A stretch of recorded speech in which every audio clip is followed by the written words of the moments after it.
The dark wooden walls of my father's office felt like they were closing in on me. He picked up his pen and signed the last page with a dramatic flick of his wrist. The sound of his pen scratching across the paper made me wince. It reminded me of fingernails on a chalkboard. "There," he said, sliding the document across the desk toward me. "It's done. All $5 million will go to Olivia. My name is Linda Davis. I'm 30 years old, and in that moment, I was being pushed aside by my own family again. My sister Olivia stood near the window, pretending not to smile, but I could see it. She was proud, happy even, that she was getting everything. "Linda," my mother said with a tired sigh from her seat in a big leather chair. "If only you had gone to law school like your sister. If you had just tried a little harder." "I did try," I said softly. My father's face darkened when he heard that. "Playing with computers in your apartment is not trying," he said sharply. He stood up, towering over his desk. "Your sister made partner at Milne and Larry at just 33. And what about you? You build websites for small shops and live in a tiny apartment in the city." I wanted to tell them everything. I wanted to say that I wasn't just playing with computers. I was building a tech company, a financial app that could change how people around the world manage their money. I had a big meeting coming up with investors who had already valued my company at $500 million. But I didn't say any of that. Over the years, I had learned one thing for sure. My family only believed what they wanted to believe. "You're right," I said instead, standing up straight. "I'm clearly a failure. Olivia deserves the money more than I do." Olivia turned around and looked a bit unsure. For just a second, I saw the sister I remembered from when we were kids. The one who shared ice cream with me after tough days at school. The one who used to help me with my math homework. That was before our parents' constant comparisons turned us into quiet rivals. "Linda," she began, but I raised my hand to stop her. "It's okay, Betty," I said, giving her a small smile. "Really? Congratulations on making partner. You've earned it."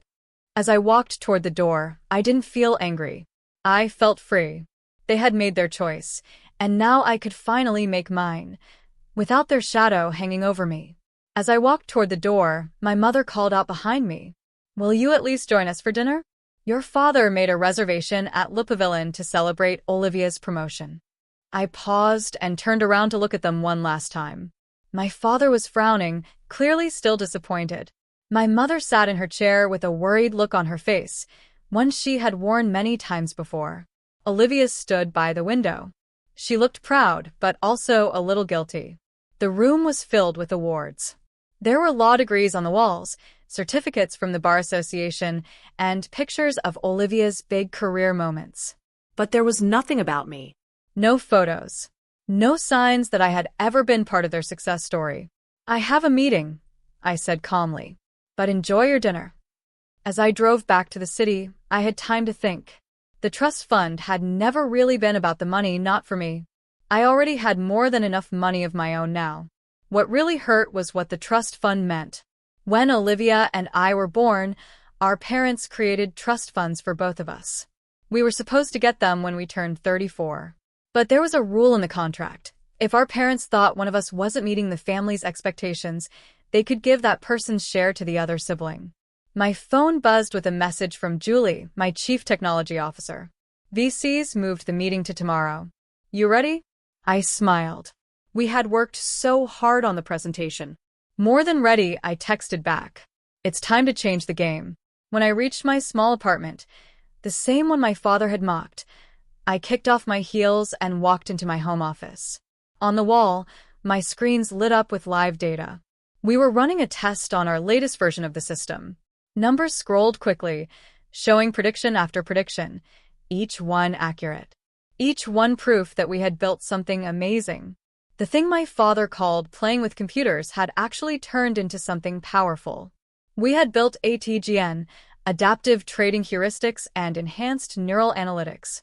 It was a system that could predict stock market movements better than any human trader. It used millions of data points to spot patterns no one else could see. My phone buzzed again. This time it was Olivia. "I'm sorry about Dad. You know how he is." "The trust fund doesn't really matter to you anyway, right?" You're doing fine with your computer stuff. I stared at her message. Even when she was trying to be nice, she still made my work sound small. Thanks, Betty. Enjoy dinner, I replied. Then I turned back to my screens, ready to keep building the future. I opened the pitch deck for tomorrow's meeting with the investors. The numbers were amazing. During our beta test, ATA had done 45% better than the usual trading programs. Some big banks had already started contacting us, hoping to get early access to the technology. A soft sound came from one of my screens. It was a video call from Julie. Her face appeared, but she looked a little tired. Hey, she said. How did it go with your family? About how I thought it would, I said, running a hand through my hair.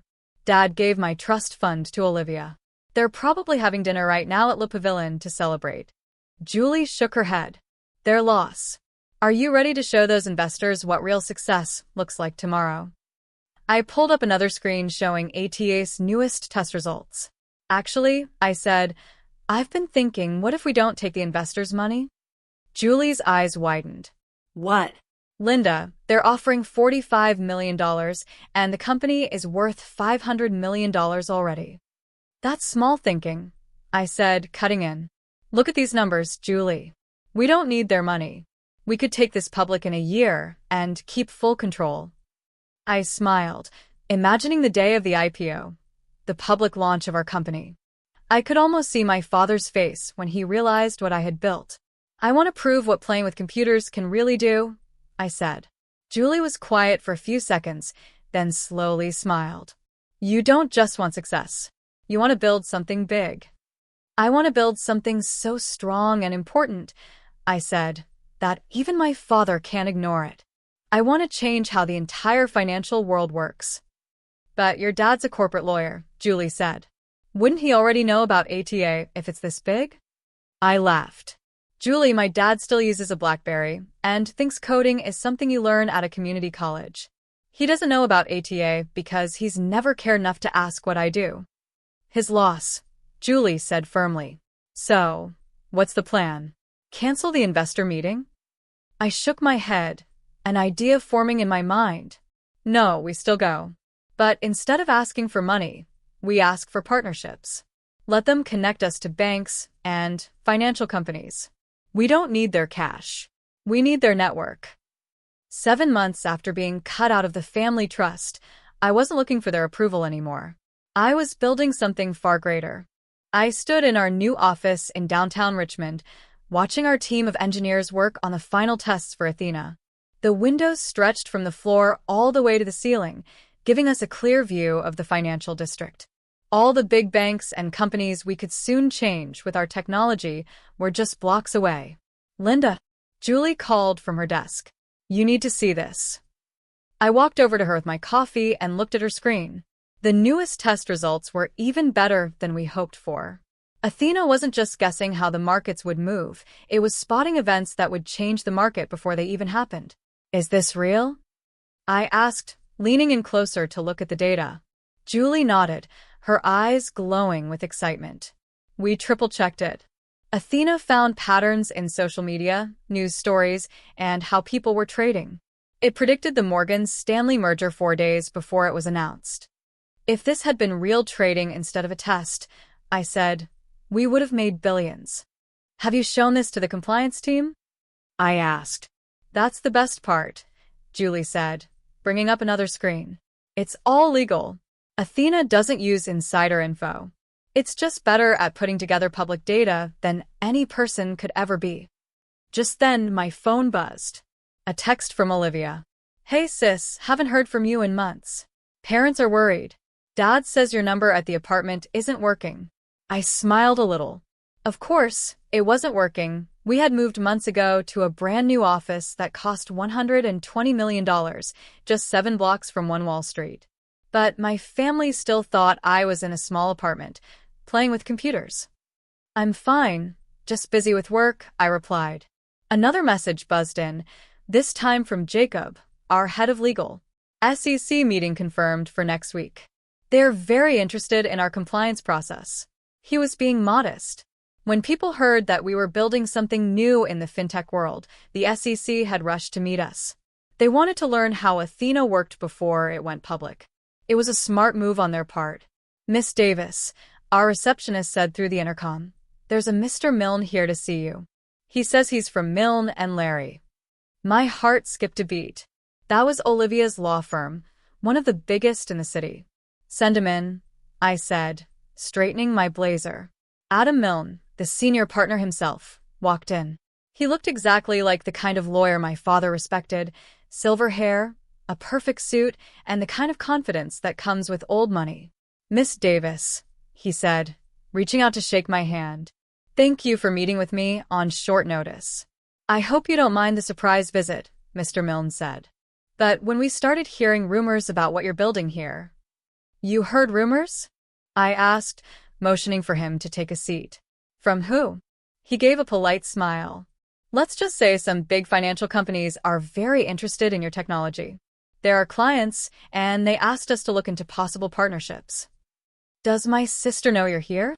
His smile faded just a little. Olivia? No. This meeting is private.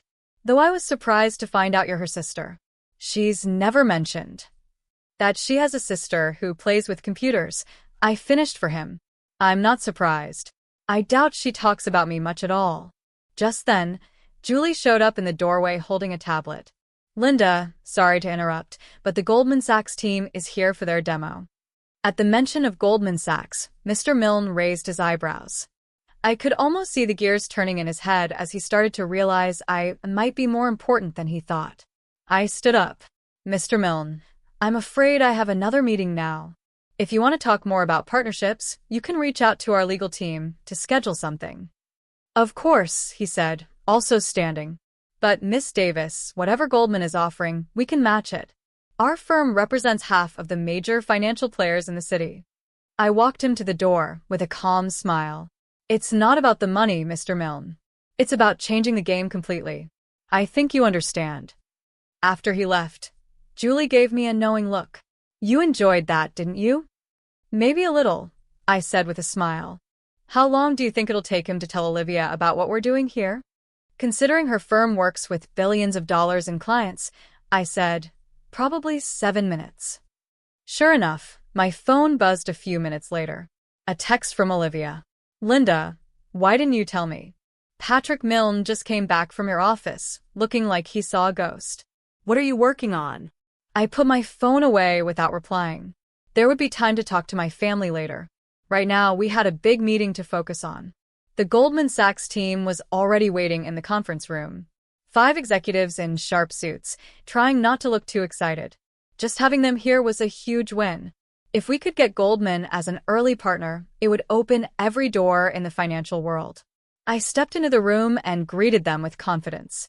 Ladies and gentlemen, I began, standing at the front of the table. What you're about to see will completely change how the stock market works. But first, I need you all to sign these NDAs. On the morning of our company's IPO, I stood in front of my mirror, adjusting my suit. It was Chanel, not that my parents would know the difference. The One Wall Street Journal lay on my desk. Our company's big launch was on the front page. ATNA set to launch, biggest tech IPO of the year. Expected valuation, $1,000 million. My phone had been ringing and buzzing for days. First it was Olivia, then my mom, and finally, even my dad had tried to reach me. I hadn't replied to any of their messages. They would all be at the ceremony today, anyway. Invitations had been sent out weeks ago. You ready for this? Julie asked, standing in my office doorway. She had swapped her usual jeans and t-shirt for a sharp business suit. Born ready, I said, picking up my presentation folder. How's ATNA doing this morning? Perfect, Julie said with a smile. She's predicting market moves with 99.9% accuracy. The training traders is buzzing. People know this is going to change everything.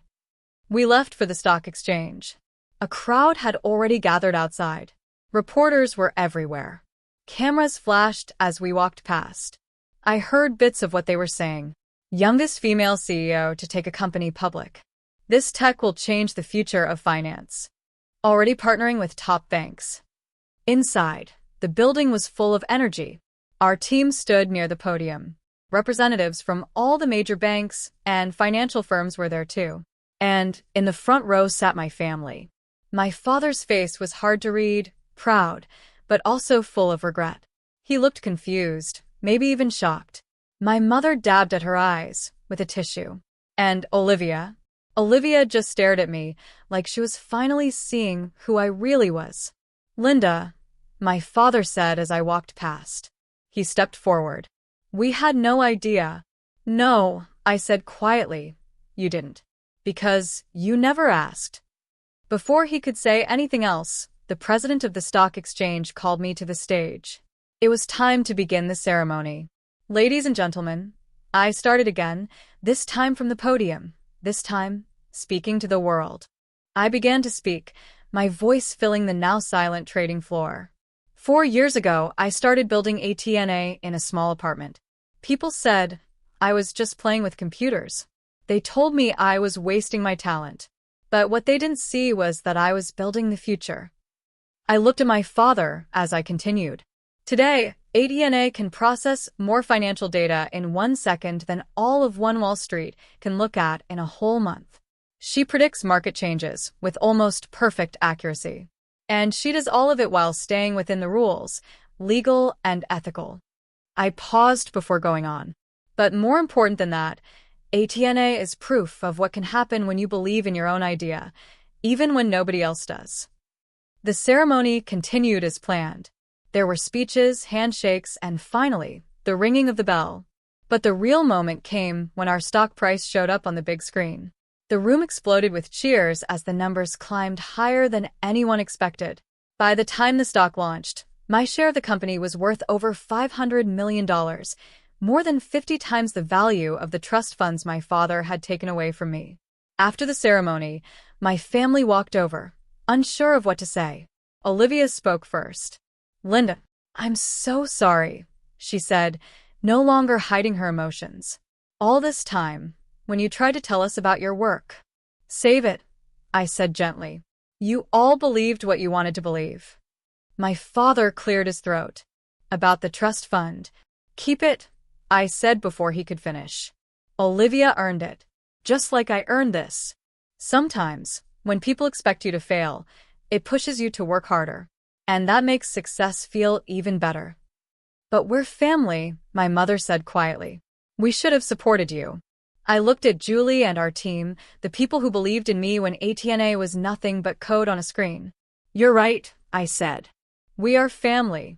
Which is why you're all invited to dinner tonight. I've reserved the private room at Le Pavillon. I hear it's a great place to celebrate success. My father blinked at the name, the same restaurant where they once celebrated giving my trust fund to Olivia. But this time, he managed a small smile. We'd be honored. That evening, as my family enjoyed the meal, surrounded by our technology and team, I thought about the long journey that brought me here, the late nights coding, the doubt, the silence from my family, and how all of it had led to this moment. And this time, they finally saw what I had built. They thought I was wasting time. The meetings they laughed off as me playing with computers, the success they tried to hand to someone else. None of it mattered now. My phone buzzed. A message from Julie. Stock closed at double our expected price. You're officially a billionaire. I smiled as I pictured my father trying to explain to his country club friends how his disappointing daughter had built a billion-dollar company, right under his nose. What I had learned was this. Success isn't about proving others wrong. It's about proving to yourself that you were right all along. Linda, Olivia said, pulling me aside. I need to tell you something. After Patrick Milne came back from your office that day, I started researching everything about ATNA. I even bought stock in every company showing interest in your technology. She looked at me, serious now.